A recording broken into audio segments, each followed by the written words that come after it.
LPG ಸಂಕಷ್ಟ, gas ಮಾತ್ರವಲ್ಲ internet ಸೇವೆಯ ಮೇಲೂ ಪರಿಣಾಮ. ಹೌದು, ಎಲ್ಪಿಜಿ ಸಮಸ್ಯೆ ಹೀಗೆ ಮುಂದುವರೆದ್ರೆ ಗ್ಯಾಸ್ ಅಷ್ಟೇ ಅಲ್ಲ, ಇಂಟರ್ನೆಟ್ ಕೂಡ ಇರಲ್ಲ.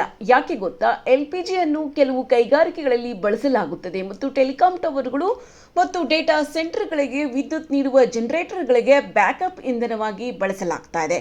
ಭಾರತದಲ್ಲಿ ಎಲ್ಪಿಜಿ ಕೊರತೆ ದಿನದಿಂದ ದಿನಕ್ಕೆ ತೀವ್ರವಾಗುತ್ತಿದೆ.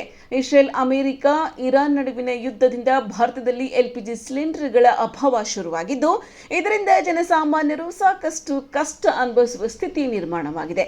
ಈ ಮಧ್ಯೆ ಗಾಯದ ಮೇಲೆ ಬರೆ ಎಂಬಂತೆ ಶಾಕಿಂಗ್ ಸುದ್ದಿಯೊಂದು ಹೊರಬಿದ್ದಿದೆ.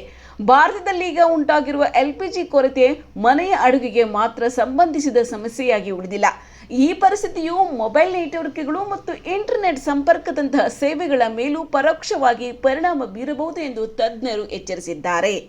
ಎಲ್ಪಿಜಿಯನ್ನು ಕೆಲವು ಕೈಗಾರಿಕೆಗಳಲ್ಲಿ ಬಳಸಲಾಗುತ್ತದೆ ಮತ್ತು ಟೆಲಿಕಾಂ ಟವರ್ಗಳು ಮತ್ತು ಡೇಟಾ ಸೆಂಟರ್ಗಳಿಗೆ ವಿದ್ಯುತ್ ನೀಡುವ ಜನರೇಟರ್ಗಳಿಗೆ ಬ್ಯಾಕಪ್ ಇಂಧನವಾಗಿ ಬಳಸಲಾಗ್ತಾ ಇದೆ. ಒಂದು ವೇಳೆ ಎಲ್ಪಿಜಿ ಸಮಸ್ಯೆ ಹೀಗೆ ಮುಂದುವರೆದರೆ ಎಲ್ಪಿಜಿ ಆಧಾರಿತ ಜನರೇಟರ್ಗಳನ್ನು ಅವಲಂಬಿಸಿರುವ ಪ್ರದೇಶಗಳಲ್ಲಿನ ಕಾರ್ಯಾಚರಣೆಗಳಲ್ಲಿ ಅಡಚಣೆ ಉಂಟಾಗುತ್ತದೆ.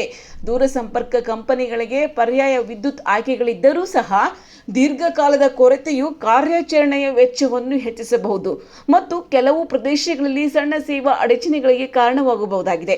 ಈ ಕಳವಳಗಳ ಮಧ್ಯೆ ಜನರಿಗೆ ಆದ್ಯತೆ ನೀಡುವ ಸರ್ಕಾರದ ಆದೇಶದ ಬಳಿಕ ತೈಲ ಕಂಪನಿಗಳು ಟೆಲಿಕಾಂ ಟವರ್ ತಯಾರಕರಿಗೆ ಎಲ್ಪಿಜಿ ಸರಬರಾಜನ್ನು ನಿಲ್ಲಿಸಿವೆ ಎಂದು ಡಿಜಿಟಲ್ ಮೂಲ ಸೌಕರ್ಯ ಪೂರೈಕೆದಾರರ ಸಂಘ ಹೇಳಿದೆ.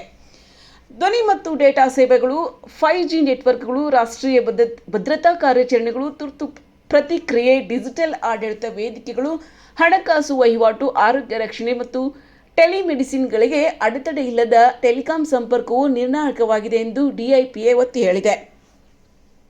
ಈ ಅಡಚಣೆಯು ಟೆಲಿಕಾಂ ಮೂಲಸೌಕರ್ಯ ಉತ್ಪಾದನೆ ಮೇಲೆ ಪರಿಣಾಮ ಬೀರಬಹುದು ಎಂದು ಡಿಐಪಿಎ ಎಚ್ಚರಿಸಿದೆ. ಗ್ಯಾಲ್ವನೈಜೇಷನ್ ಸ್ಥಾವರಗಳಿಗೆ ಹಾನಿಯಾಗದಂತೆ ತಡೆಯಲು ಮತ್ತು ಕರಗಿದ ರೂಪದಲ್ಲಿ ಸತ್ವವನ್ನು ನಿರ್ವಹಿಸಲು ಕೆಲವು ಉತ್ಪಾದನಾ ಪಾಲುದಾರರು ಕಡಿಮೆ ಜ್ವಾಲೆಯ ಕಾರ್ಯಾಚರಣೆಗಳಿಗೆ ಬದಲಾಯಿಸಿದ್ದಾರೆ.